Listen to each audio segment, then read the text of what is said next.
I'm Alec Bean. And I'm Brady Levinson, and welcome back to episode 3 of Big Boy Boomin Bets.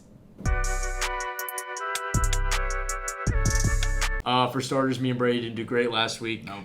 But onwards and upwards. You got your first win of the year? I did hit my first bet of the year this past weekend.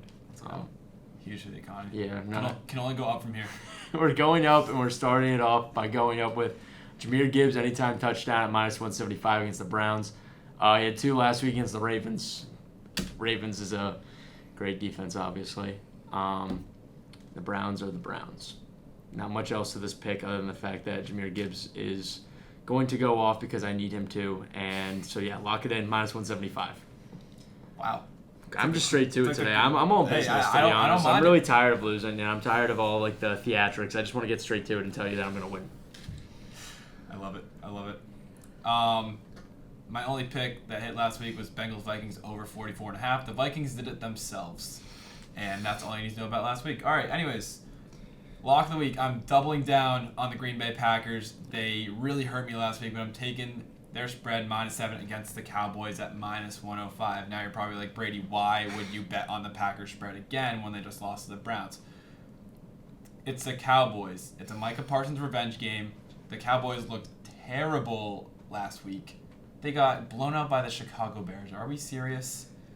Caleb Williams threw 4 tutties on them. Caleb Williams is tough. And you expect them to come back out and be good? Green Bay is going to be pissed off that they just lost to the worst team in football. This game is going to be at least a touchdown win for the Packers. Give me their spread. Don't mind it at all. The Cowboys are going to cowboy at the end of the day. Always going to cowboy. Jordan Love wasn't himself last week, but he's going to make up for it this week. My upset of the week on the rankings, it's not an upset. However, in terms of the sports book, in terms of DraftKings, it is an upset. Thank you, DraftKings. I am betting on college football for the first time this year. It's really scary. I have number 4 LSU upsetting number 13 Ole Miss at plus 100. I mean, Garrett Nussmeier has been balling out this year. 962 yards, 6 touchdowns, only 2 interceptions through 4 games. I mean, the dude's balling. This Tigers team is firing on all cylinders. They've been waxing the competition.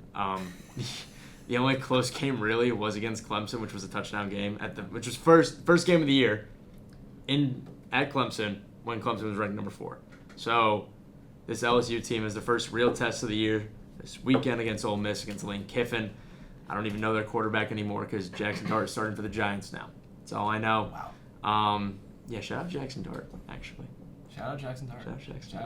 Also, I think Lane Kiffin's daughter is now dating it's either an Ole Miss or an LSU linebacker. LSU linebacker. I saw that this morning. Yep. They hard launched 2 days ago, week before the game. Really rough showing for Lane, honestly. Yeah. Seriously.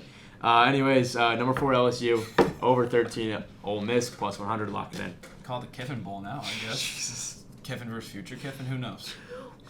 God. Anyways, for my upset of the week, I'm taking. This is a pick that hit for me early last year, and we're ripping it again. I'm taking the Bucs money line plus money against the Philadelphia Eagles. I believe it's plus 164. It is. They're at home, and the Bucs, they have been finding ways to win games. They almost lost the Jets last week. That was a disaster of a game for them. You can't lose to Tyrod Taylor. That's bad. No, that's brutal. But they're finding ways to win games, and I haven't been overly impressed by the Philadelphia Eagles. Their offenses look shaky. They had their best showing last week. A.J. Brown finally showed up. Thank God for my fantasy team. Mine too. But I'm just not impressed. And I think the Buccaneers are going to continue to find a way to win games. And, last year I think I took them at plus 280 or something. I think it was beat the Lions last year. Yeah. If I remember correctly. Big game. But I think they're going to find another way to win this one. They're at home as well. Give me the Bucs over the Eagles. Some good plus money on the line this week.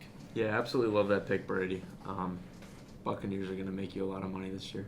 I'm going to continue to bet on them. I'm never betting against Baker Mayfield again. Can't do it. No. My wild card of the week, I have the Titans and Texans under 38.5 at minus 110. That's gross. This is a disgusting game. Like Jordan said last year, this is a game that you put on, you fall asleep to, and you wake up and you pray that your bet hit. The Texans have in total scored 38 points this season through 3 games.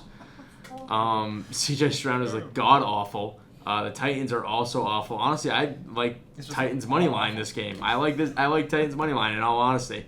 I mean, there's not much else to it other than the fact that both these they suck.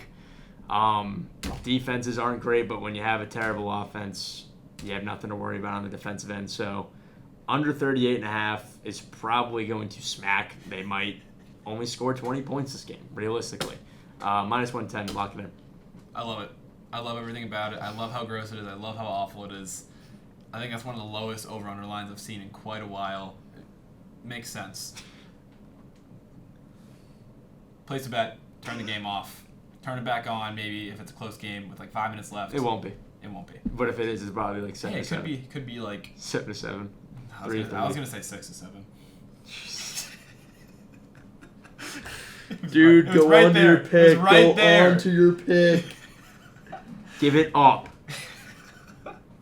My wild card of the week, we're going to the one and only New England Patriots, and we're going to Hunter Henry anytime touchdown at plus 185. Hunter Henry has been Drake May's favorite target this year. He's got 13 catches for 165, 2 touchdowns, and I think it's going to be a pretty competitive game. It's Carolina coming off a 30-0 win against Atlanta, which no one saw coming.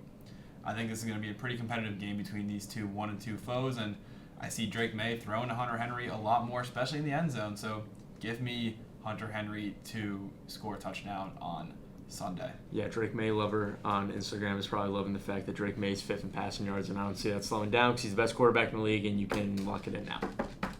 MVP What season. he said. season. Hunter Henry is also like 3rd in like catches for Patriots all time now for Patriots tight ends, just behind Gronk and I don't know the I other one. don't think it was Aaron Hernandez, but he's 3rd on the all-time list. Who knows? Anyways, that's gonna be all for this episode of Big Boy Boomin Bets. It was a great episode. I really hope you guys enjoyed, but for now, I'm Brady Levinson. I'm Alec Bean. Remember to gamble safely, gamble responsibly, and we'll see you next week.